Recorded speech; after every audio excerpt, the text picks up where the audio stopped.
राम राम मित्रों। मैं एक और नए वीडियो के साथ आपके साथ उपस्थित हूँ। विषय है मेरे गांव के 30 कुंवारे। हालांकि ये समस्या खाली मेरे गांव की नहीं है, पूरे उत्तराखंड की है। क्योंकि यहाँ लड़के तो बहुत हैं कुंवारे, लेकिन लड़कियाँ उसके औसतन जो है बहुत कम हैं। तो अब मैं पूरे उत्तराखंड के तो बारे में मुझे उतना मालूम नहीं है, लेकिन मुझे मेरे गांव के बारे में मालूम है। तो मैं आपको इसके बारे में बताता हूँ। सबसे पहले तो मैं ले चलता हूँ आपको अपने गांव, उसके बाद उस पर चर्चा करेंगे और फिर आगे मैं बताऊंगा कि कैसे क्या क्यों ये सब रह गए।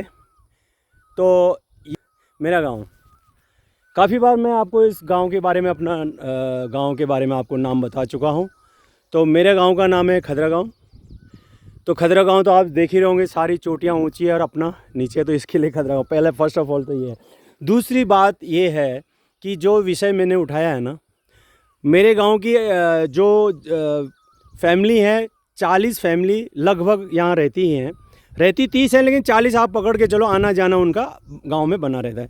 तो 40 फैमिली के हिसाब से मैंने कुंवारे लड़कों का एक लिस्ट गिना, तो 30 कुंवारे इस गांव में है। और उसके औसतन उस रेशियो में लड़कियां मात्र हैं 7 लड़कियां भी कुंवारी हैं, जिनकी औसतन आयु मैं बता सकता हूँ आपको कि 20 साल से लेके आप 30 साल पकड़ के चलो, एक लगभग 28 लड़कियों का। और लड़कों का औसतन आयु मैं पकड़ रहा हूँ, औसतन नहीं, ये रियल है, ऐसा कुछ औसतन भी नहीं है। 25 साल से लेके 36 साल तक के लड़के ये हैं। और कितने हैं?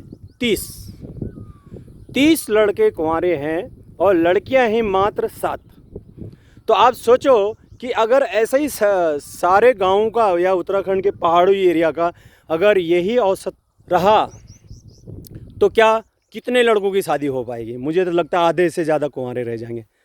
तो ये विषय थोड़ा हंसी मजाक का भी है कि भाई इतने ये है, लेकिन आप एक कल्पना कीजिए कि आगे भविष्य क्या है हमारे उत्तराखंड का, कि क्या होने वाला, हमारे जो वंश है, हमारी जो नस्ल हैं, क्या होगा इनका। मुझे तो लगता है कुछ साल में हम तो एकदम बहुत नीचे स्तर पर आ जाएंगे।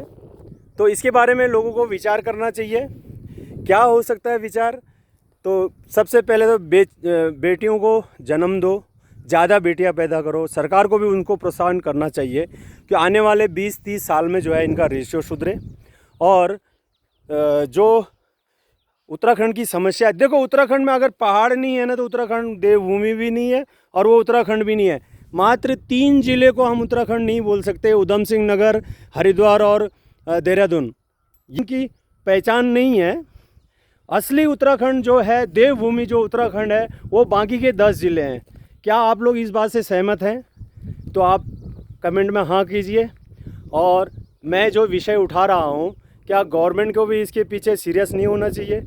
क्या इसके पीछे बुद्धिजीवी लोग क्या सजेशन देते हैं कि इस प्रॉब्लम का सॉल्व निकले, उसके लिए हमें क्या क्या करना पड़े? तो ये समस्या कोई आम समस्या नहीं है। इस समस्या पे बहुत ही तेज़ी से काम करने की आवश्यकता है। अभी तो मैंने 20 साल से 25 साल के नहीं गिने हैं, अगर मैं उनको भी जोड़ लूँ ना तो 40 कुंवारे हो जाएंगे। 40 फैमिली में से 40 कुंवारे पक्के हैं जी। तो आप सोचो कि इस गांव का क्या होगा। मैं तो बहुत चिंतित रहता हूँ। ये विषय थोड़ा हंसी मजाक का भी हो गया, लेकिन अगर मैं इसको सही मायने में देखूँ तो ये बहुत ही गंभीर समस्या है। खाली मेरे गांव की समस्या नहीं है, पूरे उत्तराखंड की समस्या है। तो सरकार को भी इस विषय में सोचना चाहिए कि उनको खाली 3 ज़िले चाहिए या बाकी के ज़िले भी आवाज़ चाहिए, जिस वजह से उत्तराखंड बना। और जो असली उत्तराखंड की पहचान है, पहाड़ी ज़िले, कुमाऊं, गढ़वाल, जौनसार, जो ये प्राकृतिक रूप से भी यही असली उत्तराखंड है जी। हरिद्वार और उधम सिंह नगर तो ज़बरदस्ती मिला दिए या हमने ले लिए या उन्होंने दे दिए, वो बात एक विषय अलग है। एक देहरादून छोड़ के, देहरादून कैपिटल है तो लोग वहाँ ज़्यादा बस रहे हैं। तो मेरा ये विषय आप लोगों को कैसा लगा? मेरी चिंता आप लोगों को कैसी लगी? क्या आप लोगों को भी यही चिंता है? तो आप कमेंट में ज़रूर बताइए। और मेरा वीडियो अगर आपको अच्छा लग रहा है इस सब्जेक्ट के ऊपर, तो आप भी इस तरह का प्रोत्साहन कीजिए, आवाज़ उठाइए, कैसे भी करके इसका समाधान निकालना चाहिए हमें। और आजकल मैं एक आपको बताता हूँ, क्योंकि जो हमारे से जो बड़े उम्र के लोग हैं ना, मतलब हमसे 5-7 साल 10 साल बड़े, आप उनके साथ में बैठो ना तो उनका एक ही समस्या रहता है। पुराने ज़माने में जब हम बच्चे थे तब एक बाप की समस्या होती थी, उसकी बेटी, समस्या नहीं बोल सकता, उसकी शादी की समस्या, मतलब समस्या नहीं बोल सकते उसको, लेकिन उसकी शादी की चिंता रहती थी। लेकिन आज ज़माना ठीक उल्टा हो चुका है। आज लड़का जो है ना वो बाप की चिंता बन चुका है। यार एक तो छोड़ो, किसी घर में 2 और तीसरा भी होने के लायक, तो यानी कि ये बहुत एक पिता के लिए ये चीज़ बहुत सता रही है। तो जब भी उनके साथ बैठो ना तो वो यही बात करते हैं, अरे यार भाई साहब कोई लड़की है क्या देखने में, कोई नज़र में लड़की है क्या, बस यही चर्चा उनकी रहती है। यानी कि मतलब उनके दिमाग में 24 घंटा वो फितूर रहते कैसे भी भाई बच्चे की शादी हो। तो ज़माना बदल गया है, पहले लड़की की चिंता होती थी शादी की, आज लड़कों की चिंता हो रही है कि कैसे होंगे। और ये स्वाभाविक भी है, ये खाली उनके परिवार के लिए नहीं, पूरे उत्तराखंड समाज के लिए, अपना जो पहाड़ी समाज है उसके लिए भी अति आवश्यक है बच्चों की शादी होना। तभी तो आगे लोग बढ़ेंगे, वंश बढ़ेगा। तो इसमें सरकार को भी चिंता करनी चाहिए, और लड़कों को या घर वालों को भी, जहाँ से भी, ज़रूरी नहीं पहाड़ी मिले, आपको दूसरी कास्ट की मिले, दूसरे प्रदेश की मिले, दूसरी भाषा की भी मिले, तो आपको उनके साथ भी मतलब शादी करने की कोशिश करनी चाहिए।